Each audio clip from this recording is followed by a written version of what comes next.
অবশেষে চাকরি হারাচ্ছেন দারিভাল জুনিয়র। কে হতে পারে ব্রাজিলের নতুন কোচ? এগিয়ে ব্রাজিলের সাবেক 2 তারকা খেলোয়াড়। এই নিয়ে বিস্তারিত জানতে হলে ভিডিওটি না টেনে শেষ পর্যন্ত দেখতে থাকুন। আর আপনি যদি আমাদের চ্যানেলে নতুন হয়ে থাকেন তাহলে এখনই সাবস্ক্রাইব করে রাখুন। আর ইতিমধ্যে সাবস্ক্রাইব করে থাকলে আপনাকে অসংখ্য ধন্যবাদ। নিজেদের গুরুত্বপূর্ণ ম্যাচে আজ সকালে মাঠে নামে ব্রাজিল। এ ম্যাচ জয় পেলে পয়েন্ট টেবিলে দ্বিতীয় স্থানে ওঠার সুযোগ ছিল সেলেসাওদের সামনে, তবে সেই সুযোগ নিতে ব্যর্থ হলো ব্রাজিল। প্যারাগুয়ের কাছে 1-0 গোলে হেরে সরাসরি বিশ্বকাপ খেলা নিয়ে শঙ্কা দেখা দিল। খেলার শুরু থেকে ছন্দহারা ফুটবল খেলতে থাকে ব্রাজিল। ফলাফল হিসেবে 20 মিনিটে এগিয়ে যায় প্যারাগুয়ে। নিজেদের ঘরের মাঠে ব্রাজিলকে চেপে ধরে প্যারাগুয়ে।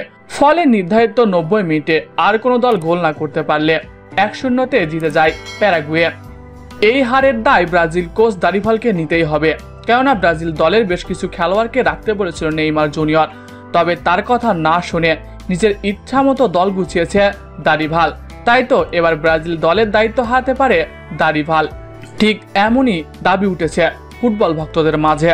ব্রাজিলের এক গণমাধ্যমের দাবি, কোপা আমেরিকার ব্যর্থতার ফলে আরও একটি সুযোগ চেয়েছিল দারিভাল, কিন্তু বিশ্বকাপ বাছাইয়ে প্যারাগুয়ের বিপক্ষে আবারও হারল ব্রাজিল। এই হারের ফলে সরাসরি বিশ্বকাপ নিয়ে আবারও শঙ্কা জেগেছে ব্রাজিলের। তাই তো দায়িত্ব ছাড়তে হবে দারিভালের। অন্যদিকে ব্রাজিলের কোচ হওয়ার দৌড়ে এগিয়ে ব্রাজিলের সাবেক 2 তারকা রোনালদিনহো ও কাকা। এই দুইজনের মধ্যেই একজন কোচ হতে পারে ব্রাজিলের, তবে ইতিমধ্যে এই নিয়ে আলোচনা চলছে। প্রিয় দর্শক, আপনি ব্রাজিলের কোচ হিসেবে কাকে দেখতে চান কমেন্ট করে জানাতে পারেন আমাদের কমেন্ট বক্সে। এছাড়াও খেলাধুলার সকল আপডেট সবার আগে পেতে হলে আমাদের চ্যানেলটি সাবস্ক্রাইব করতে ভুলবেন না। ধন্যবাদ সবাইকে।